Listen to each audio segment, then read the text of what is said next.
For this question, the first thing that I would observe is these absolute values are just about the domain of the natural log.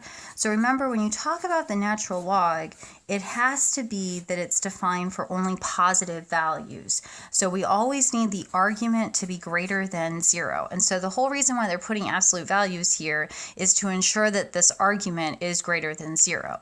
But our log properties that we use when we don't have absolute values would still apply here.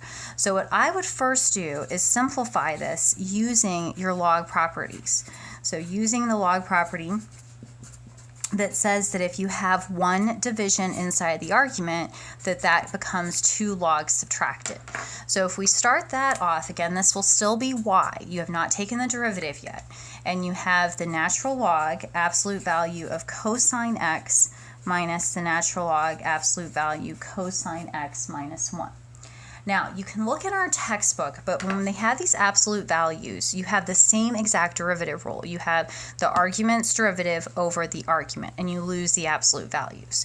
So when I take the derivative, I will have the argument of cosine x, and then in the numerator, the derivative of cosine, which will give us negative sine x.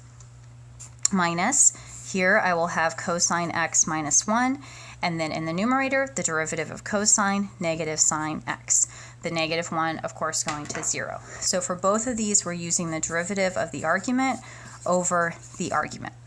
Now, one thing that I also want to emphasize is that the sine over cosine becomes negative tangent x. So you could write this as negative tan x and then plus sine x over cosine x minus 1.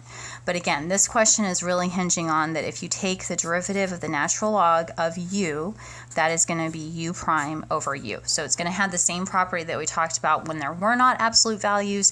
The absolute values are simply there to ensure that the domain is well defined.